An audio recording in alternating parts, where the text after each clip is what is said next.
Hello student, good morning. Myself Rupesh Kumar, class 12, subject chemistry, model paper, set 1 solution आज बताऊंगा।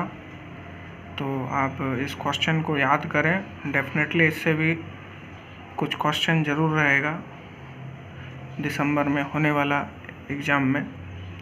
और आप chapter notes पढ़ें, test series दें, प्रीवियस ईयर क्वेश्चन देखें और ये मॉडल सैम्पल पेपर, डेफिनेटली तौर पे आपका रिज़ल्ट इम्प्रूव होगा इससे। ये लास्ट टाइम रिवीजन वाला सैम्पल पेपर है, इसलिए इसको ज़्यादा फोकस करें इसमें। तो 1 नंबर में है बीसीसी में कणों की संख्या कितनी होती है, तो 2 होती है, यानी बी नंबर। अगला है कि इसमें मोलरता निकालने बोल रहा है, तो 40 ग्राम NaOH 2 लीटर जलीय विलयन में उपस्थित विलयन की मोलरता, तो सॉल्व करने पर 0.5 यानी ए नंबर होगा। अगला है 3 नंबर, इसमें रिएक्शन पहचान करना है।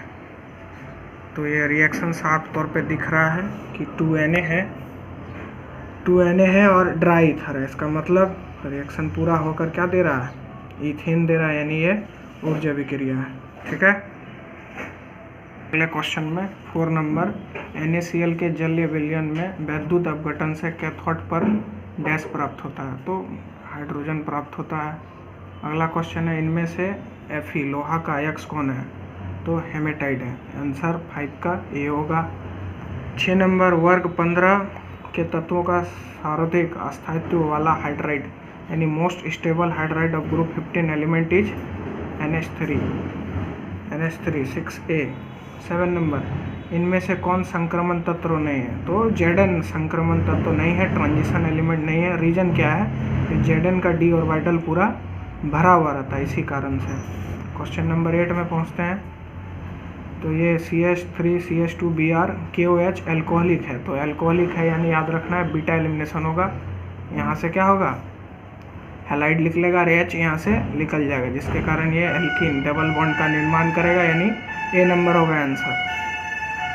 9 नंबर, एकक कोशिका में कोनों पर उपस्थित कण की एकक कोशिका में योगदान होता है, तो कितना होता है, 1/8 होता है। विलयन का प्रासरण दाब बढ़ाया जा सकता है, कैसे, तो बाय इंक्रीजिंग द टेम्परेचर, यानी 10 का होगा ए। अब 11 नंबर, वैद्युत अपघटन विलयन की मोलर चालकता में वृद्धि कब होगी, जब तापमान में हम लोग वृद्धि करेंगे तब। Answer number 12, mode process is applied for the purification. Mode प्रक्रम में कौन सा धातु का शोधन किया जाता है, तो आंसर होगा निकल यानी Ni। 12 का बी, N2O5 में नाइट्रोजन की कोवैलेंसी क्या है, सहसंयोजकता, यानी आंसर होगा इसका 5। सिंपल क्वेश्चन है ये सब। इनमें से किस आयन का जलीय विलयन रंगीन होता है, ये सब रंगीन होते हैं एक्सेप्ट ये स्कैंडियम 3+, यानी Sc3+ क्या होता है, रंगहीन होता है, रंगीन नहीं होता है इसका। अगला क्वेश्चन है CH3CH2I + KCN, तो यहाँ देख लीजिए KCN है, तो यहाँ ऑप्शन देखिए 2 दिया है, एक आइसोसेनाइड NC यानी आइसोसेनाइड और CN यानी सेनाइड, तो सिंपल है, यहाँ KI निकल जाएगा, तो CN है। ऑप्शन नंबर 15 का बी होगा।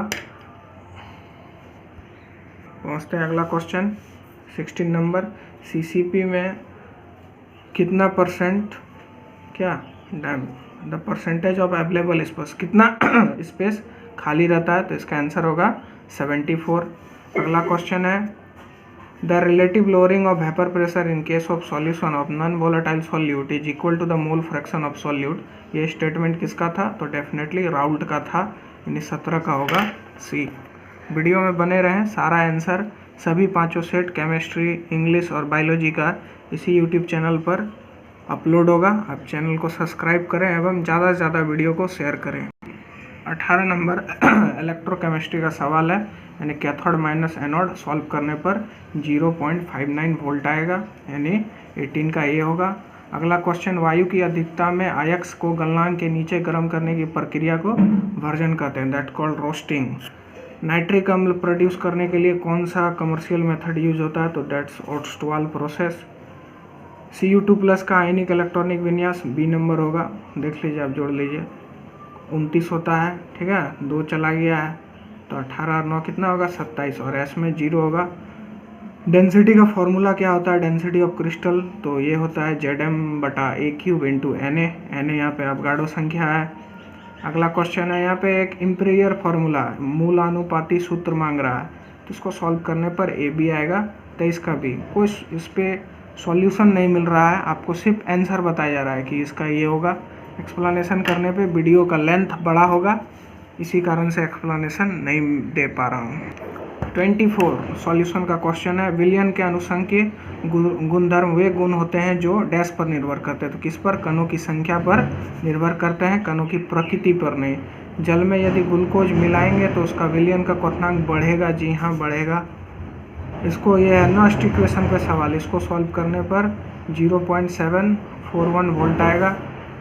चलिए देख लीजिए, यहाँ ये एक ट्रिक तुरंत बता दूंगा। यहाँ देखिए 1 मोल ऑफ Al3+ को A में अपचपित करने के लिए कितने कूलम आवेश की आवश्यकता होगी? तो यहाँ कितना है? 3 इलेक्ट्रॉन, 3 को आपको गुना कर देना है 96,500। तो ये कैसे हुआ? तो 1 फेराड में कितना होता है? 96,500 कूलम। तो 3 को 96,500 गुना करेंगे तो आ जाएगा इतना आंसर। तो ये रहा इसका 27 का सी। तो ब्राउन रिंग टेस्ट किस में किया जाता है? तो नाइट्रेट में किया जाता है। हार्बर प्रोसेस में कौन सा कैटलिस्ट यूज होता है? तो Fe आयरन यूज होता है। और एक है मोनोबीडियम, वो ऑप्शन में नहीं है। इस क्वेश्चन में किसका बॉइलिंग पॉइंट लोएस्ट है? तो pH3 का है। अब 31 से कुछ ऑर्गेनिक का सवाल है, तो ये रहा ऑर्गेनिक का। सिंपल है, CH2 CH3 है, यहाँ Cl2 है, तो यहाँ से क्या होगा? एक हाइड्रोजन और एक Cl निकल जाएगा, तो एक Cl यहाँ पर आके शिफ्ट कर जाएगा। तो इसका आंसर 31 का बी होगा। 32 में भी तकरीबन वही सवाल है, यहाँ पे डबल बॉन्ड कट होगा, डिस्प्लेस होगा, एक आई लगेगा और दूसरा CH2।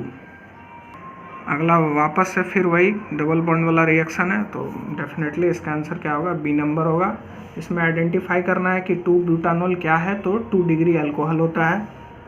आखिरी रिएक्शन कुछ इस प्रकार है, देख लीजिए आप। यह है फिनोल, यह है CH2 यानी इथानल आयोडाइड है। इसका रिएक्शन इसके साथ कराने पर क्या प्राप्त होगा? तो मेनली होगा क्या यहाँ पे कि HI निकल जाएगा।